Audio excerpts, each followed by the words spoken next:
नमस्कार दोस्तों, मेरा नाम है अरुण और आप देख रहे हैं मेरा YouTube channel thanks for your time.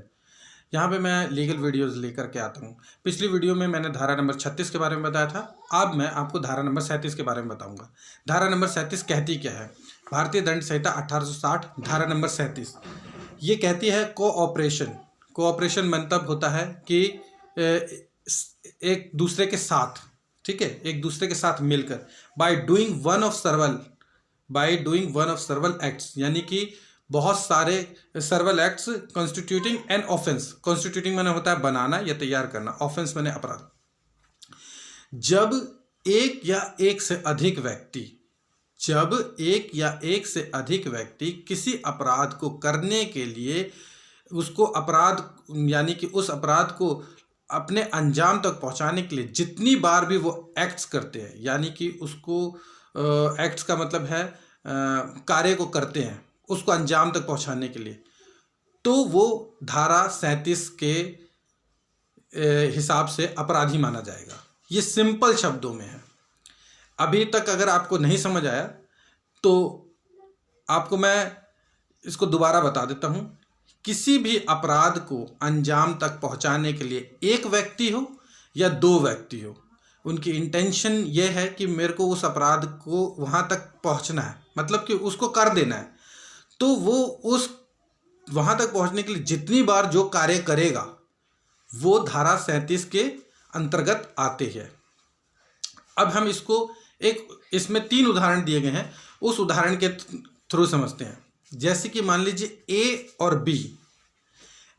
B C के दुश्मन हैं, ठीक है, लेकिन वो उसे एक बार में नहीं मारना चाहते ताकि लोगों को ये पता ना चले कि भैया कि ए और बी ने उसे मारा है।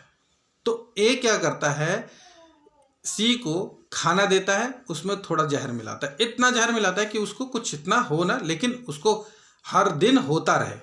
बी भी वही काम करता है, ए भी बी भी जिस तरह से करते हैं, दोनों वो कार्य को जो कर रहे हैं, अब ये एक्ट हो गया काम को करना, ठीक है, ए भी कर रहा है बी भी कर रहा है, विष दे रहा है उसे खाने में, तो जिसके कारण सी की मृत्यु हो जाती है। तो ये दोनों के दोनों धारा 37 के अंतर्गत आएंगे और इन्हें पनिशमेंट टू मर्डर का केस भी लगेगा, ठीक है। दूसरा इलिस्ट्रेशन क्या कहता है? दूसरा इलिस्ट्रेशन ये कहता है ए भी जेलर है, बी भी जेलर है और सी जो है अपराधी है, और ए बी का सी के साथ संबंध अच्छा नहीं है, लेकिन ए क्या करता है, जब तक उसकी 6 घंटे की 8 घंटे की ड्यूटी होती है वो सी को खाना नहीं देता, और ठीक उसी तरीके से ए के चले जाने के बाद बी भी उस कार्य को सेम वैसे ही करता है। तो इस तरह से सी पूरी तरीके से भूख के कारण, स्टारवेशन के कारण अस्वस्थ हो जाता है।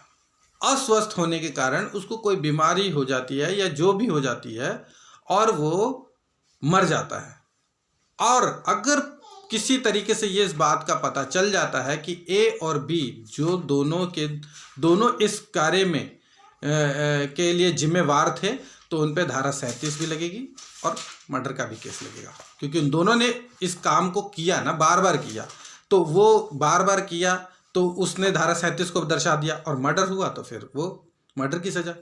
अब तीसरा उदाहरण कहता है ए भी जेलर है, बी भी जेलर है, सी वही अपराधी है, लेकिन ए, अब ये समझिए कि ए सी को मारना चाहता है, यहाँ पे अभी बी की बात नहीं हो रही है, और उसने उसको भूखा रखा, अपने टाइम पे भूखा रखता था, और अचानक उसकी ए का ट्रांसफ़र हो गया दूसरे जेल में। अब क्या हुआ, बी भी आ गया।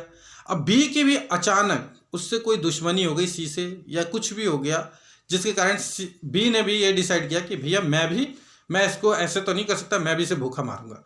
बी ने भी भूखा मारना स्टार्ट किया, कर दिया, करा, तो अब वो उसकी मृत्यु हो जाती है। तो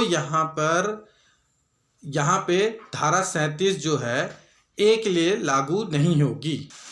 तो इस तरह से ए जो है अपराधी नहीं माना जाएगा और ए और बी पे धारा 37 भी नहीं लगेगी, क्योंकि यहाँ पे पहले ही परिभाषा में कहा था cooperation by doing सर्वल acts. सर्वल acts हुए हैं, बार बार इस काम को किया गया, लेकिन ए को पता नहीं था, ए ने अपने टाइम पे किया था, लेकिन उस समय तक उसकी मृत्यु नहीं हुई, लेकिन बी तो ये कर ही रहा था। तो सर्वाइवल एक्ट्स तो हुए हैं, ए को तो ये 37 का नहीं होगा, ए को अटेम्प्ट टू मर्डर का केस लगेगा और बी को पनिशमेंट टू मर्डर का। तो ये परिभाषा मैंने बहुत ही आसान तरीके से आपको समझाई है। अगर आपको ये मेरी परिभाषा समझ आ जाती है आसान तरीके से, तो प्लीज़ मेरे चैनल को लाइक, सब्सक्राइब एंड शेयर ज़रूर करना। और आपका बहुत बहुत धन्यवाद दोबारा मेरे चैनल पे आने के लिए। शुक्रिया।